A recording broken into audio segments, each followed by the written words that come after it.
Hello everyone, welcome to our channel Roja blogs and tips. ఈరోజు వచ్చేసండి కొన్ని టైం సేవ్ టిప్స్, అలాగే మనీ సేవ్ టిప్స్ కూడా చూసేద్దాము. అంతేకాకుండా అండి క్షణాల్లో పనులు అయిపోయేలా కూడా కొన్ని టిప్స్ అయితే చూసేద్దాము.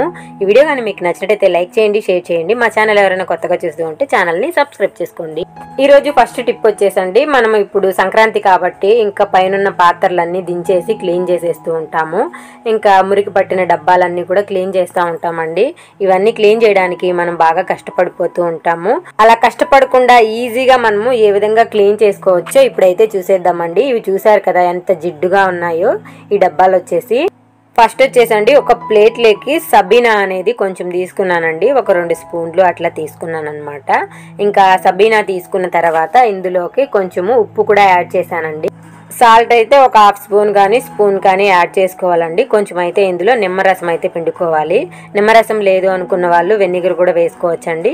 వెనిగర్ లేదు అనుకున్న వాళ్ళు ఇంకా నిమ్మరసం వేసుకొని ఇదైతే కొంచెం వాటర్ కూడా వేసుకొని మిక్స్ చేసుకోవాలి. ఇదైతే ఒక లిక్విడ్లా మనకైతే అవుతుందండి. స్పూన్తో అయితే బాగా మిక్స్ చేసుకోవాలన్నమాట. ఇది బాగా మిక్స్ చేసుకున్న తర్వాత ఇప్పుడు మన పాత్రలు ఉన్నాయి కదండి, ఆ పాత్రల పైన అయితే మనము ఇప్పుడు ఈ కలుపుకున్న సబీనా మిక్సర్ ఉంది కదండి, దానిపైన అయితే ఇప్పుడు అప్లై చేసుకోవాలన్నమాట. ఈ విధంగా బాగా అప్లై చేసేసి మనం ఒక 10 నిమిషాలు అలాగే వదిలేయాలండి. 10 నిమిషాలు అలాగే వదిలేసిన తర్వాత అయితే ఒక టిష్యూ పేపర్ తీసుకొని అలా తుడవండి. ఎంత ఈజీగా ఈ పాత్రల పైన ఉన్న మురికి అంతా పోతుందండి. మనము ఎలాంటి స్టీర్ నార వేసి క్లీన్ చేయాల్సిన అవసరం అయితే లేదు. రుద్ది అలా టిష్యూతో అంటే చాలు, దీనిపైన ఉన్న మురికి మొత్తం పోతుంది. ముందు మనం చూసాం కదండి, ఈ క్యారీ మూతల పైన అయితే చాలా మురికిగా ఉండేది. ఇప్పుడు చూడండి 10 నిమిషాల తర్వాత అయితే టిష్యూతో అలా తుడిచాను, అంతేనండి. తల మెరిసిపోతూ ఉన్నాయి ఈ క్యారీ మూతలు వచ్చేసి. ఇంకా అన్నిటినీ నేనైతే ఇదే లిక్విడ్తో అయితే క్లీన్ చేసేసి ఇంకా వాష్ చేసేసానండి మంచినీళ్ళతో. చూడండి ఇప్పుడైతే ఈ క్యారీలు ఇంతకుముందు వీడియోలో చూసినప్పుడు ఎంత మురికిగా ఉన్నాయి కదా, ఇప్పుడు చూడండి ఎంత తల మెరిసిపోతూ ఉన్నాయో. దీంట్లో వచ్చేసి నేను వీడియో తీసేది కూడా చూడండి, అసలు క్లియర్గా కనిపిస్తుంది, అంత తల మెరుస్తూ ఉన్నాయన్నమాట పాత్రలు వచ్చేసి. ఈ సంక్రాంతికి పాత్రలు తోమాలి అనుకుంటాం కదా, ఇలా అయితే ట్రై చేయండి, చాలా ఈజీగా క్లీన్ చేసుకోవచ్చు. మరొక టిప్ వచ్చేసండి, కొంచెం 3-4 ఆకులు అయితే మనము బిర్యానీ ఆకులు అయితే తీసుకోవాలి. బిర్యానీ ఆకుల్ని చిన్న చిన్న ముక్కలుగా తీసుకొని కట్ చేసుకొని ఇంకా ఒక చిన్న రోటిలో వేసుకొని దంచుకోవాలండి.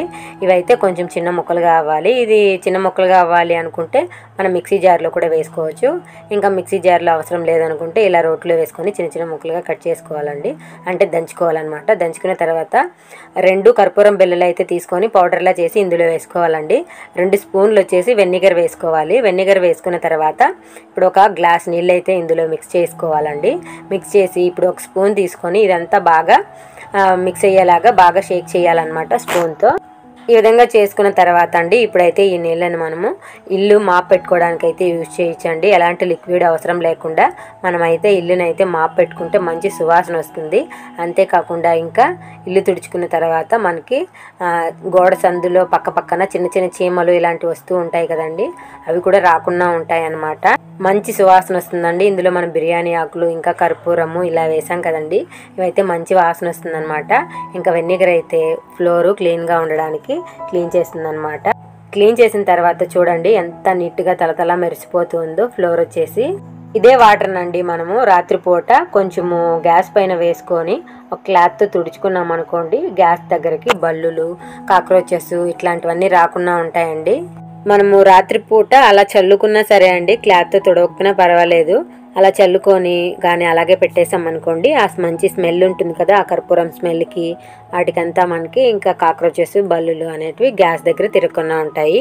మరొక టిప్ వచ్చేసండి, ఏదైనా ఒక వేస్ట్ వాటర్ బాటిల్ తీసుకొని పైన అయితే ఈ విధంగా కట్ చేసేసుకోండి. కట్ చేసుకున్న తర్వాత ఇప్పుడైతే ఇందులో కొన్ని వాటర్ అయితే తీసుకోండి. వాటర్ తీసుకున్న తర్వాత ఇందులో వచ్చేసి ఒక 10-15 దాకా కర్పూరం బిళ్ళలు అయితే వేసుకోండి. మనం పూజకు యూజ్ చేస్తాం కదా, అవి తీసుకొని ఇందులో వేసేసి బెడ్రూమ్లో పెట్టుకోండి. బెడ్రూమ్లో అయితే మంచి సువాసన వస్తుందండి.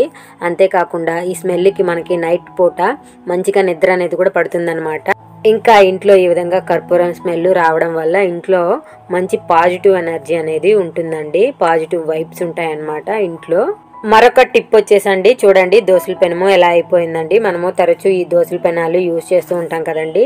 మనకైతే చివర్ల అంచుల దగ్గర అయితే ఎక్కువ మురికిలా చేరిపోయి ఉంటుంది కదండి. అలా చేరిపోయినప్పుడు కొద్దిగా అయితే ఈ పెనం పైన సాల్ట్ అయితే చల్లుకోండి. ఇంకా గ్యాస్ కూడా ఆన్లో పెట్టుకోండి.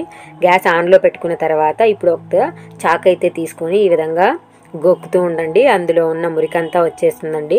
సాల్ట్ని ఇలా తీసుకుంటూ ఇంకా ఆ మురికిని కూడా ఈ చాకుతో లాగేసామనుకోండి క్లీన్ అయిపోతుంది అనమాట. చూడండి చాకుతో ఎంత ఈజీగా ఈ పెనం పైన ఉన్న మురికంతా వచ్చేస్తూ ఉందో. ఇలా వేడయింది అనుకున్నప్పుడు అండి, మురికంతా వచ్చేసింది అనుకున్నప్పుడు ఇందులో మనము ఒక ఐస్ ముక్క అయితే వేసుకోవాలండి.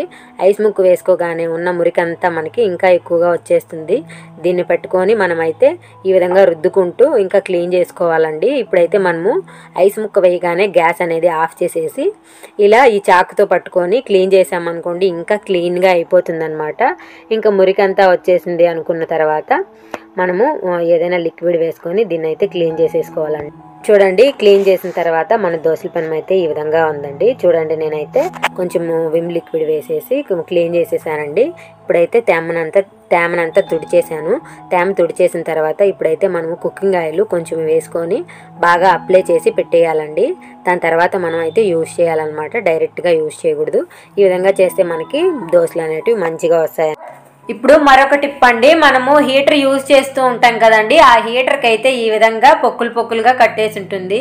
ఈ పొక్కులుగా ఉన్నదాన్ని మనం తీయడానికైతే హీటర్ కింద వేసి కొడుతూ ఉంటాము. అలా కొట్టడం వల్ల అయితే హీటర్ ప్రాబ్లం వచ్చేస్తుందండి, అంటే పాడైపోతుంది అనమాట. ఈజీగా ఈ హీటర్ పైన ఉన్న పొక్కులు ఏ విధంగా క్లీన్ చేసుకోవచ్చో ఇప్పుడైతే చూద్దాము. ఫస్ట్ అయితేనండి హీటరు ఈ విధంగా ఒక కట్టికి అయితే తగిలించుకోవాలండి. తగిలించుకున్న తర్వాత ఇప్పుడైతే మనము ఆన్ చేసుకోవాలండి.